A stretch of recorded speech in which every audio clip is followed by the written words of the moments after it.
କି ବସୁଛନ୍ତି ଯିଏ ଭକ୍ତ ଗୁଡ଼ା ଥିବେ ତାହେଲେ ମାନେ ମିଡ଼ିଆ ମାଧ୍ୟମରେ ତାକୁ ଜଣାଉଛନ୍ତି ଭଲ ଜିନିଷ ଦେଖେ ଖରାପ ଜିନିଷ ଦେଖ ନାହିଁ ଖରାପ ଜିନିଷକୁ ଯାହା ପାଇଁ ବୁଝିଲ ସେଇ ମାଧ୍ୟମରେ ଲୋକ ପରିବର୍ତ୍ତନ ଯିଏ ଭଲ ଦେଖିଲା ସେ ମହାନ ହେଲା ବୁଝିଲ ଯିଏ ଭଲ ଜିନିଷ ଶାସ୍ତ୍ର ଜିନିଷ ଗୁଡ଼ା ଦେଖିଲା ଠାକୁରଙ୍କ ଜିନିଷ ଗୁଡ଼ା ଦେଖିଲା ଆଜି ଖରାପ ଜିନିଷ ଦେଖିଲା ସେ ଗଲା ପଦାରେ ପଡ଼ିଲା ବୁଝିଲା ଲୋକ ଜାଣି ସାରିଛନ୍ତି ଯେ କେଶବ ଠାକୁର କିଏ କିନ୍ତୁ ସେମାନେ କିଛି କହିପାରୁନାହାନ୍ତି ହେଲା କି ଆଉ ଯୋଉ କୂଳରେ ଭଗବାନ ଆସିଛନ୍ତି ତାଙ୍କୁ ଗ୍ରହଣ କଲା ବେଳେ ବି ଟିକେ ମନରେ ଟିକେ ଆସୁଛି କାହିଁକି ମାୟାରେ ପଡ଼ିଛନ୍ତି ନା କଣ ଜାଣିପାରୁନାହାନ୍ତି କୋଉଟା ଭଲ କୋଉଟା ଖରାପ ତ ପ୍ରାୟ ଜାଗାରେ ଯୋଉ ଏ ସବୁ ମାଳିକା ପ୍ରବାଦୀୟ ଯଜ୍ଞ ଗୁଡା ଚାରିଆଡେ ହଉଛି ସବୁ ଲୋକ ସଚେତନ ବି ହେଇଗଲେଣି ଯେ କିଛି ଗୋଟେ ହଉଛି ଭିତରେ ଭିତରେ ଚାଲିଛି ବୋଲି ପ୍ରାୟ ଜାଗାରେ ଏବେ ସେଇ ଯୋଉ ପାଦୁକା ଗୁଡା ଅଛି ଭଗବାନଙ୍କର ସେଗୁଡା ନିଶ୍ଚିତ ଭାବରେ ଯୋଉ ସମସ୍ତେ ଦିନେ ଦିନେ ଯିବେ କାରଣ ଆକୁ ସବୁ ପ୍ରଚାର ହେଇଯିବ ନା କମ୍ପଲସରି ହେଇଯିବ ମୀନ ଶନିବେଳ ସମୟରେ ପ୍ରଚାର ପ୍ରସାର ଟା ହବ ବା ଯୁଦ୍ଧ ସମୟ ସରିବା ପୂର୍ବରୁ ତା ପୂର୍ବରୁ ହେଇଯାଇପାରେ ପ୍ରଚାର ଠାକୁରଙ୍କ ବିଷୟରେ ଜାଣିଛି ନା କିନ୍ତୁ ସମସ୍ତେ ମାନିବାଟା ବାକି ରହିଲା ଆଉ ବହୁତ ଲୋକ ମାନିବେ ନାହିଁ କାହିଁକି ମାନିବେ ବି ନାହିଁ କାହିଁକି ଅଛନ୍ତି ବହୁତ ମାନେ 100% 90% ଲୋକ ମାନେ ବହୁତ ଖରାପ ବାହାରିବେ ହେଲା 10% ଲୋକ ଇଏ ଅଛନ୍ତି ସୋସାଇଟିରେ ବହୁତ ଲୋକ ଅଛନ୍ତି କିନ୍ତୁ କ'ଣ କରିବା ଧରୁନାହାନ୍ତି ନା ଲୋକମାନେ ସବୁ ଦେଖନ୍ତୁ ମାନେ ରାମଚନ୍ଦ୍ର କୃଷ୍ଣଚନ୍ଦ୍ରଙ୍କୁ ଏବେ ସୋସିଆଲ ମିଡିଆ ମାଧ୍ୟମରେ ଦେଖାଉଛନ୍ତି ନା ଦେଖାଉଛନ୍ତି ରାମ ବିଷୟରେ କହିଦଉଛନ୍ତି କୃଷ୍ଣ ବିଷୟରେ କହିଦଉଛନ୍ତି ସେମାନେ ଜାଣିନାହାନ୍ତି ଯେ ରାମ ଭଗବାନ ଯାଇ ସାରିଲା ପରେ ଯାଇକି ତାଙ୍କର ପ୍ରଚାରଟାକୁ ମାନେ ଜନ ସମାଜକୁ ଆସିଥିଲା ଆଉ କୃଷ୍ଣଚନ୍ଦ୍ର ଯାଇ ସାରିଲା ପରେ ବି ତାଙ୍କୁ ଜାଣିଥିଲେ ଆଉ ଥିଲା ଭିତରେ ତ ଜାଣିନାହାନ୍ତି ନା ବାସ୍ ତ ପ୍ରଭୁ ଆମର ଗଲେ ଏବେ ସେଥିପାଇଁ ଧୀରେ ଧୀରେ ଲୋକ ଜାଣିବେ ଆଉ ଯେଉଁ ଜାଣିଲା ଗଲା ଆଉ ବହୁତ ଲୋକ ଅଛନ୍ତି ଜାଣିଲା ଲୋକ ଭକ୍ତ ଗୁଡ଼ା ବାହାରିବେ ବାକି ସବୁ ପାଖାଣ୍ଡି ଗୁଡ଼ା ସବୁ ମାଛ ମାଂସ ମଦ ଫାଂସରେ ସବୁ ବୁଡ଼ିକି ଅଛନ୍ତି ଆମ ଏ ଅଫିସ ସାରା ଦିମାଗ ଖରାପ ହେଇଗଲାଣି ଏଠି ଯାଇକି ସବୁବେଳେ ଖାନା ପିନା ପାର୍ଟି ଫାଟି ଏନ୍ ତେନ୍ ସାରା ଚାଲିଛି ତାଙ୍କର ବୁଝିଲ ସେଇଆ ପରା ମେନ୍ ହେଲା ତ୍ୟାଗ କରିବ ସବୁ ଜିନିଷ ପାଇବ ଆଉ ତ୍ୟାଗ ନ କଲା ଥୋଡ଼ି ହବ ତେଲ ମସଲା ତ୍ୟାଗ ଦୁଃଖ ଖରାକୁ ତ୍ୟାଗ କରିବାର ଅଛି ସୁଖକୁ ତ୍ୟାଗ କର ଆମକୁ ଯେତେ ଦୁଃଖ ହେଲେ ମତେ କେତେ ଦୁଃଖ ଆମ ଘରେ ବହୁତ ଦୁଃଖ ଯନ୍ତ୍ରଣା ଚାଲିଛି ବୁଝିଲ ଭଉଣୀ ଦେଖ ଘରେ ଆସିକି ରହିଲା ବହୁତ ତାପରେ ହଉ ମୋ ସାନ ଭାଇକୁ ଇଏ ଗୋଟେ ଆରେ ଭଉଣୀ ରହିଲା ଯେ ସେଟା ହଉଛି ତାଙ୍କର ଭାଗ୍ୟ କାରଣ ଶ୍ରୀପାଦୁକା ତ ଭାଇ ତମ ଘରେ ଅଛନ୍ତି ନା ସେଟା ପାଦୁକା ଛାଡିକି ଭଉଣୀ ଟା ବି ସେଇ ଗର୍ଭରୁ ଆସିଛି ନା ନାଇଁ ମାନୁଛି ସିଏ ଝଗଡା ମଗଡା କି ଯାହାଙ୍କ ସାଙ୍ଗରେ ଅତ୍ୟାଚାର ହେଇକି ସିଏ ଅଛନ୍ତି କିନ୍ତୁ ଭଗବାନଙ୍କର ଇଚ୍ଛା ଯେ ସିଏ ବି ଏଠି ରହୁ ଶ୍ରୀପାଦୁକା ଆମ ଏଠି ଅଛି ସିଏ ଏଠି ରହୁ ମୋର ସେବା କରୁ ସେଇଆ ଆମେ ମାନେ ଭାବିବା ନା ଅଲଗା ଭାବିବା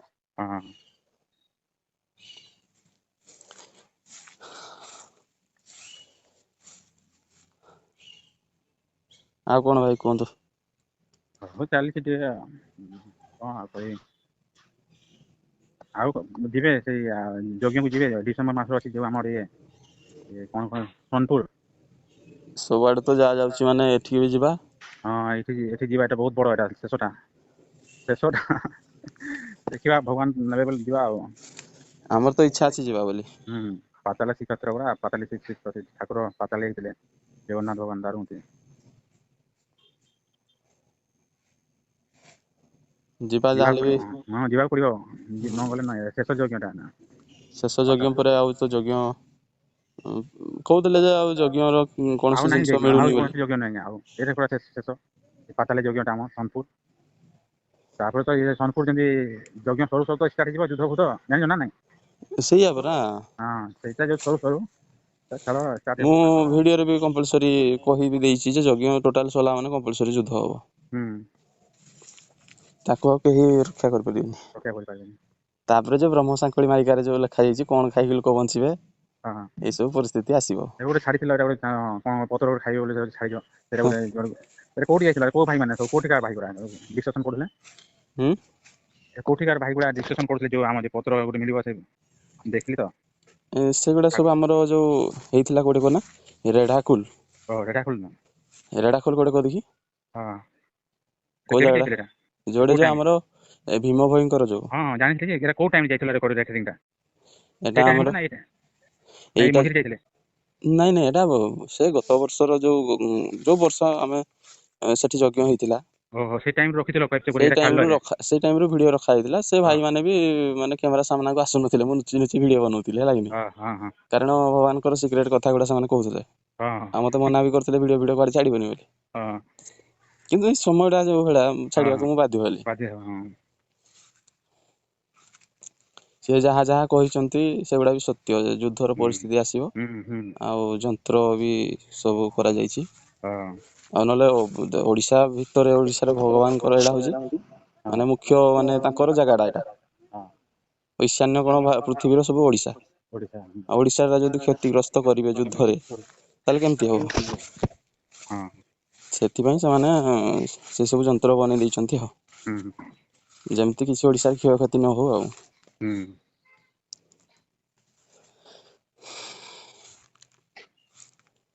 ଆଉ ଲାଗୁଛି ସବୁ ଯୋଉ ଲୋକମାନେ ସବୁ ଚାକିରି ଯୁଗ ତ ବର୍ତ୍ତମାନ ନାହିଁ।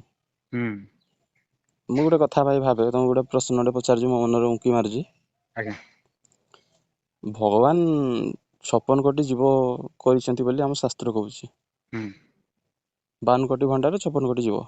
ହଁ 56 କୋଟି ଜୀବ ପୃଥିବୀରେ ରହିଲେ ଯାଇକି ପୃଥିବୀର ସନ୍ତୁଳନ ରକ୍ଷା ହେଇପାରିବ। ହଁ ଯଦି ଅଧିକା ହେଇଯିବ ତେବେ ତ ଏଇ ସବୁ କଳିର ସିଚୁଏସନ ହେଇଯାଇଛି।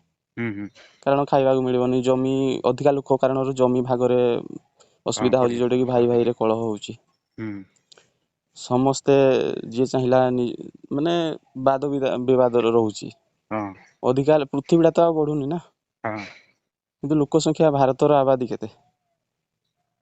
ମାନେ 1,40,00,000,000। ହଁ ଏଇ ଚାଲିଛି ଯୋଉ 140 କରୋଡ଼ ବୋଲି କହୁଛନ୍ତି। ହୁଁ 140 କୋଟି, କିନ୍ତୁ ପୃଥିବୀର କେତେ ହେଲେ ସାଜିବ ନା 56 କୋଟି ଜୀବରେ ହିଁ ସାଜିବ। ହଁ ମାନେ ପୃଥିବୀ ଟୋଟାଲ ଭିତରେ 56 କୋଟି ଜୀବ ରହିଲେ ହିଁ ସାଜେ। କିନ୍ତୁ ପୃଥିବୀର ଭାରତର କେତେ 140 କୋଟି। ବୁଝିଲେ କି ଭାଇ? ହଁ ହଁ ମାନେ ଏଇ କଥାଟା କୁହନ୍ତୁ ଯେ ଆଜି ଯୋଉ କଳିର ପରିସ୍ଥିତି କାହିଁକି ବଢିଛି? 56 କୋଟି ଜୀବ ପୃଥିବୀରେ ରହିଥିଲେ ଭଲ ହେଇଥାନ୍ତା ନା ପୃଥିବୀରେ ତ ଏବେ କେତେ କୋଟି ଅଛନ୍ତି ତାର ହିସାବ ନାହିଁ, ଯୋଉଥି କାରଣ କି ହୁଁ କଳିର ତାପମାତ୍ରା ବଢିଛି। ଅଧିକା ଲୋକ କାରଣରୁ ସବୁ ହୁଁ ଜିନିଷରେ ଅଭାବ, ସବୁ ଜିନିଷରେ ମାଡଧର, ସବୁ ଜିନିଷରେ ମାନେ ଭାଗ ସବୁ ରହୁଛି, ହଁ ହିଂସା ଭାବ, ହଁ ନା ନାଇଁ? ହୁଁ ହୁଁ ଶାସ୍ତ୍ର କହୁଛି 56 କୋଟି ଜୀବ 52 କୋଟି ଭଣ୍ଡାର। କାଇଁ ହୁଁ 56 କୋଟି ଯିବ କାହିଁ, କେତେ ତ କେତେ ଆତ୍ମା, କେତେ ମଣିଷ, କେତେ ଜୀବଜନ୍ତୁ ଅଛନ୍ତି। 56 କୋଟିରୁ ତ କେତେ କୋଟି ହେଇଯାଇଛନ୍ତି। ହଁ ତ ବୋଧେ ମତେ ଯାହା ଲାଗୁଛି 56 କୋଟି ହେଇଥିଲେ ସୁରକ୍ଷାରେ ଥାନ୍ତେ, ବା ଏ ସବୁ ଝଗଡା ମଗଡା କଳି ଯୁଗର ପରିସ୍ଥିତି ହୁଁ ହେଇନଥାନ୍ତା।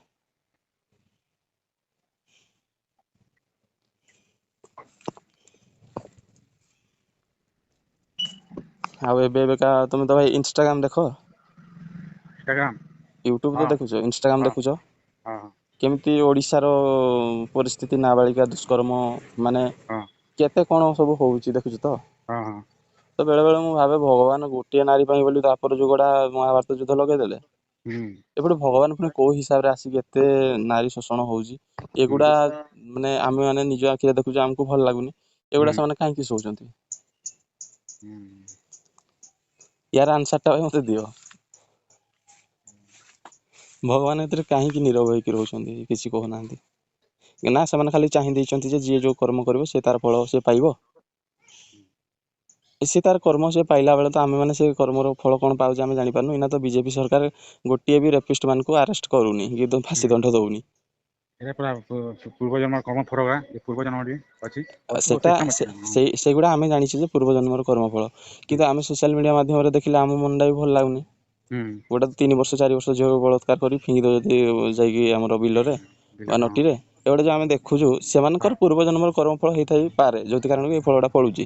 ଫଳୁଛି କିନ୍ତୁ ଆମେ ଦେଖିଲେ ଆମମାନଙ୍କୁ ଭଲ ଲାଗୁନି, ତାର ହଁ ଅର୍ଥ କଣ ଗୁରୁସ୍ୱାମୀ ବା ଠାକୁର ଏ ସବୁ ସୋସିଆଲ ମିଡିଆରେ ଆମେ ମାନେ ଯୋଉ ଦେଖୁଛେ, ସିଏ କହୁଛନ୍ତି ଯେ ତୁ ଏଗୁଡା ଦେଖେ ଆଉ ତୁ ଭୁଲ କିଛି କରିବୁନି, ନହେଲେ ତୋ ସାଙ୍ଗରେ ବି ଏମିତି ଘଟଣା ଘଟିବ। ସେମାନେ ପୂର୍ବରୁ ଭୁଲ କରିଥିଲେ ଯୋଉଥି କାରଣରୁ ଏମିତି ଘଟଣା ଘଟୁଛି। ହଁ ଆଉ ଭଗବାନ ତ ସମସ୍ତଙ୍କର ବାପା, ଆଉ ସିଏ ନିଜ ହୁଁ ଛୁଆକୁ କେବେ ବିପଦରେ ପକେଇବେ କି? ପକେଇବେ ନାହିଁ।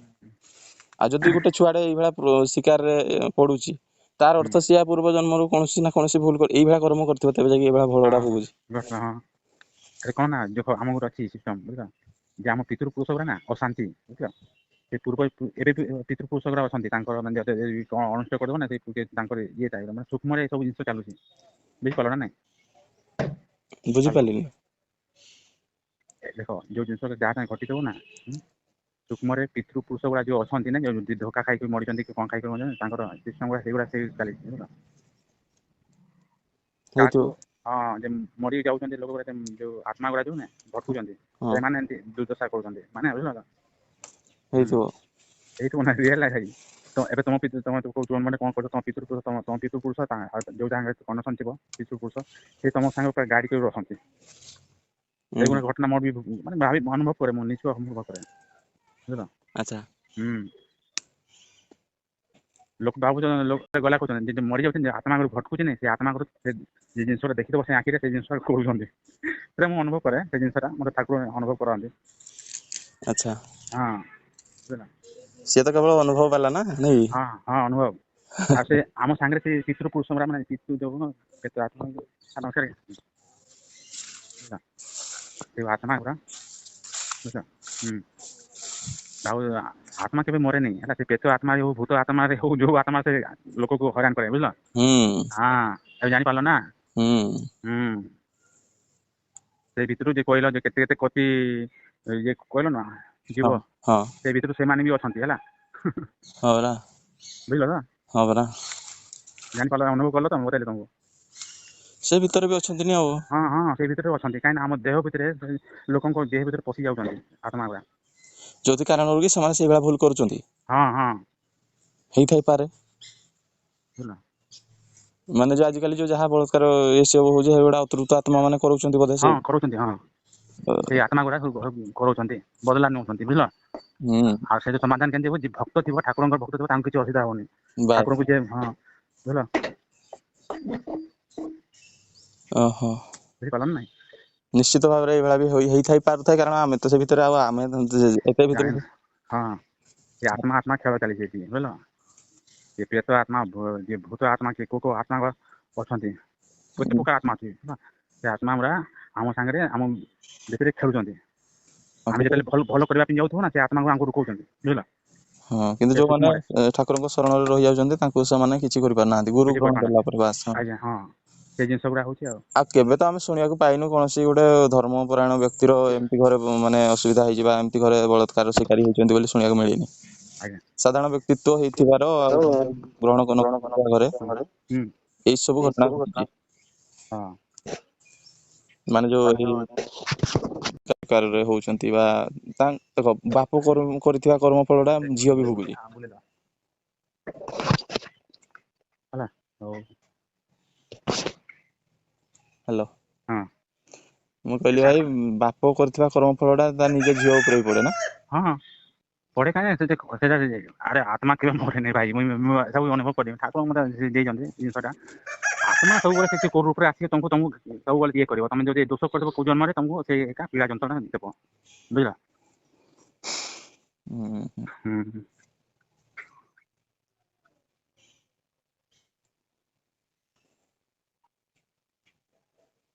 ସେଥିପାଇଁ ଠାକୁରଙ୍କୁ ସବୁବେଳେ ଧ୍ୟାନରେ ରହିବା ପଡିବ। ଠାକୁରଙ୍କୁ ଇଏ କରିବ ବୋଲେ କିଛି ଆତ୍ମା ଭୂତ ପ୍ରେତ କିଛି ଲାଗିବନି ଏଇଟା ତ ମହାଭୂତ। ସେଇଆ ପରା। ହୁଁ। ଏବେ ସବୁ ତ ଅଲଗା ଧର୍ମରେ ଯୋଉ ଲୋକମାନେ ରହୁଛନ୍ତି ସମସ୍ତେ ତ ଠାକୁର କେଶବ ଚନ୍ଦ୍ରଙ୍କୁ ଜାଣିପାରିବେ ନାହିଁ। ହଁ କିନ୍ତୁ ପ୍ରତ୍ୟେକ ନାମର ପାୱାର ଅଛି ମାନେ ସେ ରାଧା ହଉ କୃଷ୍ଣ ହଉ କେଶବ ଶିବ ହଁ ଏଠୁ ଧରିକି ପ୍ରତ୍ୟେକ ନାମର ମାନେ ଯୋଉମାନେ କୌଣସି ନା କୌଣସି ଗୁରୁ ଦୀକ୍ଷିତ ବା ହଁ ଧାରାରେ ପଶି ଯାଇଛନ୍ତି ସେମାନେ ନିଶ୍ଚିତ ଭାବରେ କଳିଯୁଗର ଶେଷ ଅନ୍ତ କାଳରେ ବଞ୍ଚିଯିବେ ନା। ହୁଁ ସବୁ ଖେଳ ଚାଲିଛି ଆଉ ଆତ୍ମା ପରମାତ୍ମା ସବୁ ଭୂତ ପ୍ରେତ ସବୁ ଖେଳ ଚାଲିଛି ଆଉ। ସେ ଭିତରୁ ଯେ 33 କୋଟି ଜୀବଜନ୍ତୁ କହୁଛ ସେ ଭିତରୁ ସବୁ ଅଛନ୍ତି ସେ କେଉଁ ରୂପରେ ଖେଳ କରୁଛନ୍ତି ବୁଝିଲ। ହଁ। ହୁଁ। କିନ୍ତୁ ଅଧିକା ଯୁବ ହେଇଯାଇଛନ୍ତି ନା। ହଁ ଲୋକ ସଂଖ୍ୟା ବଢି ଯାଇଛନ୍ତି ବା ସେ ଆଉ ଯଦି ଲୋକ ସଂଖ୍ୟା ବଢିନଥାନ୍ତେ କଳି ଯୁଗଟା ହେଇନଥାନ୍ତା ମ। ହେଇନଥାନ୍ତା ହଁ।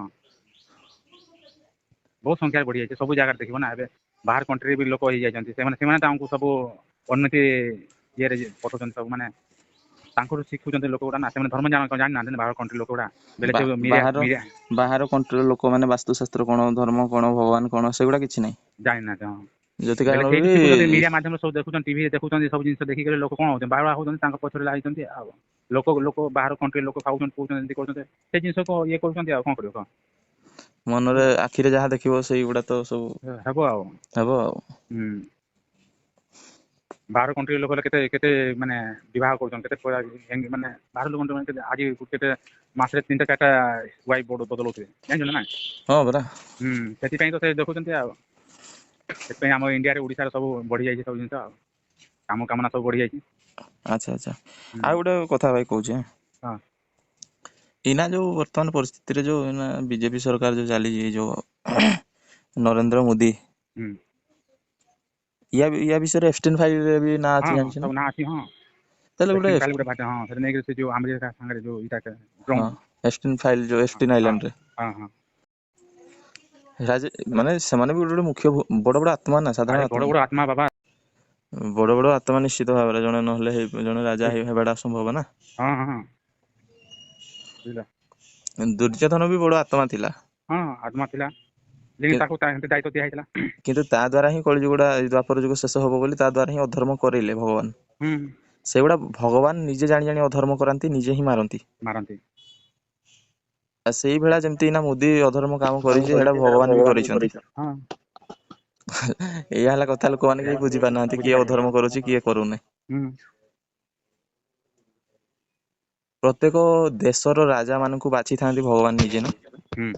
ଭାଗ୍ୟ ଯେହେତୁ ତାଙ୍କ ମାନଙ୍କର ଭାଗ୍ୟ ଗୁଡାକୁ ଭଗବାନ ପରିବର୍ତ୍ତନ କରନ୍ତି ନା। ଆଉ ରାଜା ବି ଭଗବାନ ନିଜେ କରନ୍ତି। ଧରାଯାଉ ଆମ ଗାଁରେ ବା ଆମ ସାହିରେ ବା ଆମ ୱାର୍ଡରେ ଗୋଟେ ଧରାଯାଉ ୱାର୍ଡ ମେମ୍ବର ଗୋଟେ ଉଠିବ, ଯାହା ଭାଗ୍ୟରେ ଥିବ, ଯାହାକୁ ଭଗବାନ 5 ବର୍ଷ ପାଇଁ କରେଇବେ, ସେଇଟା ଭଗବାନ କରାନ୍ତି ନା। ରାଜା ବି ଭଗବାନ ବାଛନ୍ତି। ଆଉ ଭଗବାନ ଆସିଥିଲେ ଯୋଉ କ୍ଷେପଣାସ୍ତ୍ର ଗୁଡା ସବୁ ବନେଇକି ଯାଇଛନ୍ତି, ଆଉ ସେଗୁଡା ତ ବି ୟୁଟିଲାଇଜ ହବ ତୃତୀୟ ବିଶ୍ୱଯୁଦ୍ଧରେ। ନହେଲେ କାହିଁକି ଏତେ କଷ୍ଟ କରିକି ସେ ବନେଇଛନ୍ତି ବାଲିଆପାଳ କ୍ଷେପଣାସ୍ତ୍ରରେ। ସବୁ ଛଡା ହବ ନା ସେ ଟାଇମରେ, ଯିଏ ମୁଖ୍ୟ ଅଛନ୍ତି ଠାକୁରଙ୍କ ଲୋକ ଗୁଡା ଅଛନ୍ତି, ତାକୁ ଯାହାକୁ ଦାୟିତ୍ୱ ଦେଉଛନ୍ତି ସେମାନେ ଛାଡିବେ ନା।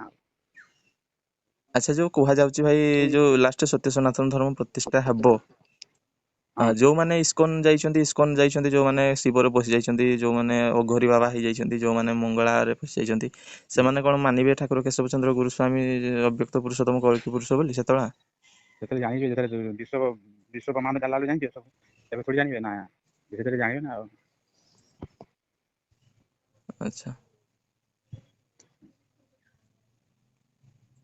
ସେଗୁଡା ଜାଣିଲା ବେଳେ ଆମେ ବଞ୍ଚିଥିଲେ ତ? ନା କଣ କହୁଛ ଭାଇ? ସତ୍ୟ ଯୁଗରେ ଦେଖିବାର ଇଚ୍ଛା ଅଛି ନା ଅମିତ ଭାଇ? ସତ୍ୟ ଯୁଗକୁ ଦେଖିବାର ଇଚ୍ଛା ଅଛି ନା ନାହିଁ? ଦେଖିବାର ଇଚ୍ଛା ଅଛି ଭାଇ। ଆଉ ଯଦି ଦେଖିବାର ଇଚ୍ଛା ଅଛି, ହେଲେ ସତ୍ୟ ଯୁଗର କଷ୍ଟ କଣ କଣ ସବୁ ମିଳିବ କହ ନା? ବହୁତ କଷ୍ଟ ମିଳିବ। କିଛି ଖାଇବାକୁ ମିଳିବନି। ଖାଇବାକୁ ମିଳିବନି, ମେନ୍ ହେଲା ସେଇଟା, ସବୁଠୁ ବଡ ହେଲା ସେଇଟା ହେଲା। ତମେ ଜିନିଷ ତମେ ଅନୁଭବ କରିପାରିବ ହେଲା। ନିଶ୍ଚିତ ଭାବରେ। ଆଉ ସେ ସମୟରେ ମୋବାଇଲ ନଥିବ, ଲୋକମାନେ ତ ଘରେ ଘରେ ସବୁ ବିଭିନ୍ନ ପ୍ରକାର ଜୀବଜନ୍ତୁ ପାଳନ କରିବେ, ତାଙ୍କ ମାଧ୍ୟମରେ କାମ ହବ। ପାରା ରଖିବେ ନିଶ୍ଚିତ ଭାବରେ। ପାରା ରଖିବେ, ଯେ ଚିଠି ନିଆ ନି ଆଉ ଜଣେ କେମିତି କରିବେ? ଆଉ ସେ ଯୁଗରେ ଯେମିତି ହଉଥିଲା ସେମିତି କରିବେ। ସାବୁନ ନଥିବ ଭାଇ, କେମିତି ସବୁ ମଳିଆ କେମିତି ସଫା କରିବେ?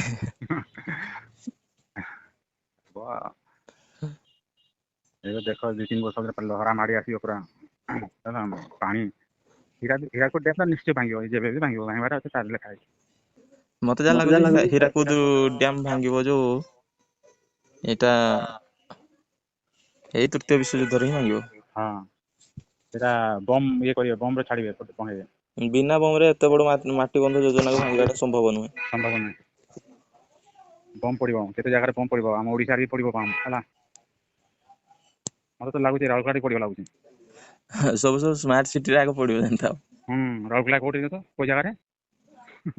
ଆମର ଯୋଉ ହକି ଷ୍ଟାଡିୟମ ହେଇନି, ହେଇଟା ବୋଧେ କାରଣ ଏୟାରପୋର୍ଟ ଟା ବନିବ ନୂଆ। ଆଉ ଭୁବନେଶ୍ୱରରେ କୋଉଠି ପଡିବ କହିଲେ? ଫାଷ୍ଟ ବିମାନ ବନ୍ଦର ଟା ଭାଙ୍ଗିଦେବେ, ଆଉ ବରମୁଣ୍ଡା ବସଷ୍ଟାଣ୍ଡ ଉଡିବ। କଟକର ପ୍ଲେଗ୍ରାଉଣ୍ଡ ଟା ବି ଦେବେ। ଟାଉନ ଜାଗାରେ ହିଁ ପରମାଣୁ ବୋମା ପଡିବ, ଯୋଉମାନେ ଜଙ୍ଗଲରେ ରହୁଛନ୍ତି ସେମାନେ ବଞ୍ଚିଯିବେ। ବନେଇଛନ୍ତି ଠାକୁର, ଡାଇଗ୍ରାମ କରିକି ଯାଇଛନ୍ତି ବା, ତମେ କଣ ଭାବୁଛ? ଆଉ ପକେଇବା ଲୋକ ବି କିଏ ଅଛି, ଆଉ ପକେଇବା ଲୋକ ବି ସିଏ ଅଛି, ବୁଝିଲ ତ? ତାଙ୍କରି ସିଏ ମାଇଣ୍ଡ ଚେଞ୍ଜ କଲେ ହେଲା, ଆଉ କଣ? ସିଏ ରାଜା ମାନଙ୍କର ମାଇଣ୍ଡ ଚେଞ୍ଜ କରିଦେବେନି କି? ମାନେ ନା ଯୋଉମାନେ ମନ୍ତ୍ରୀ ହେଇକି ଅଛନ୍ତି, ତାଙ୍କ ଦ୍ଵାରା ଖେଳଟା କରେଇଦେବେ, ଆଉ କଣ? ସେଥିପାଇଁ ସେ କହିଲେ ବା କାଳ ଆସିଲାଣି କରାଳ ଆସୁଛି। କାଳେ କହିଲେ କି ଜଣା ନାହିଁ। ବେଳ ଥାଉ ବାବୁ ଗୁରୁ ବାକ୍ୟ ମାନ। ନାଇଁ ବାଟ ବାସ୍।